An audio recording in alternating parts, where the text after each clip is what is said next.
En jeu parce qu'il est à son deuxième jour de grève de la faim. Et à son deuxième jour de grève de la faim, il a passé 27 jours de captivité en prison, et ce qui n'est pas acceptable. Pape Alé, il a une santé fragile, nous le savons tous, et c'est pour ça que nous nous sommes battus vraiment pour qu'il n'aille pas vers cette grève de la faim-là. On a tout fait pour l'en dissuader.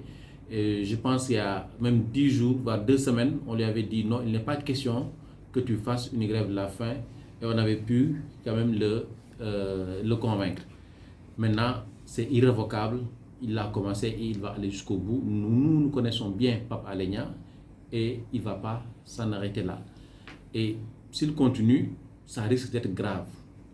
Ça risque d'être grave, et ça quand même, on tient pour responsable le président de la République, Macky Sall, de tout ce qui adviendra de la santé de Pape Alé Niang, de la vie de Pape Alé Niang.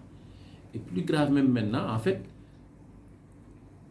son épouse est très touchée par, disons, l'incarcération et surtout cette grève de la faim, parce que Pape Alé Niang lui interdit de venir le voir à Sébikotane.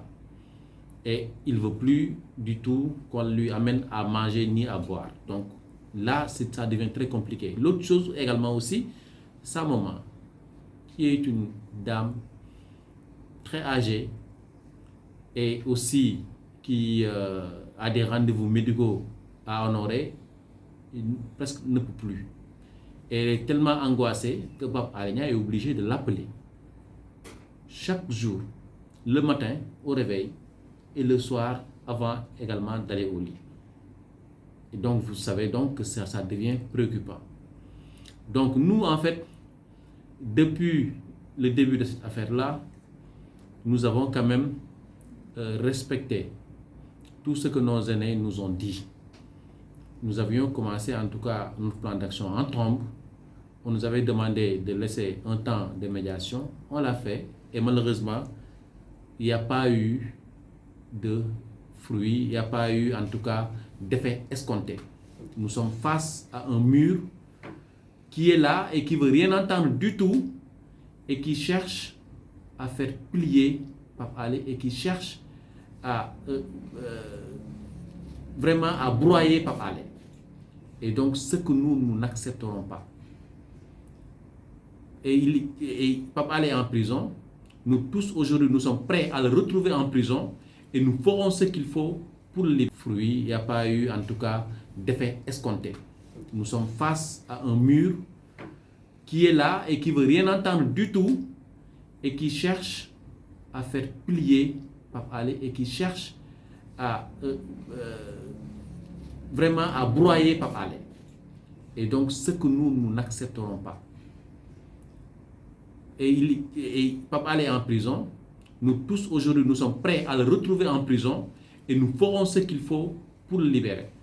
Et donc dites-vous qu'à partir de maintenant, nous n'excluons aucune action. On était dans la diplomatie, on était dans, disons, ce sens de responsabilité-là, mais là, on va faire la guerre comme à la guerre. Et tout ce qu'en tout cas, cette bataille pour la libération de Pape Alé va demander, nous le ferons, Inch'Allah.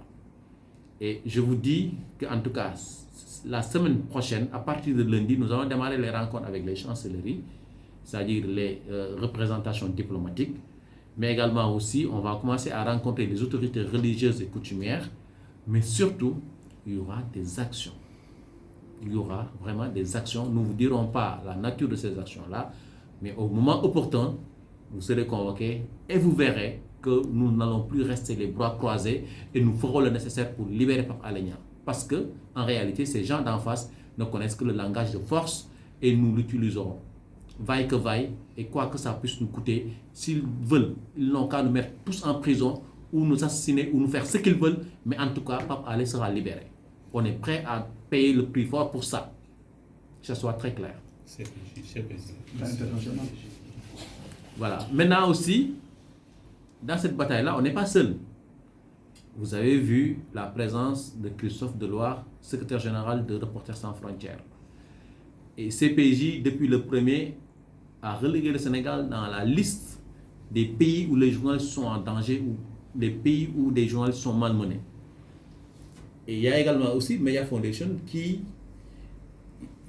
a mis dans le coup IFEX. La CEDEAO également aussi sera mise dans le coup, et beaucoup d'autres institutions. Sur le plan international, là vraiment, le combat va être mené par les organisations de défense des droits des journalistes, et donc elles ne vont rechigner devant rien. Nous, ici, localement, au niveau du Sénégal, nous ferons le nécessaire, et de toute façon, comme on vous a dit, on est prêt à tout. Là, il n'y a plus de langue de bois, c'est la loi du talion, carrément.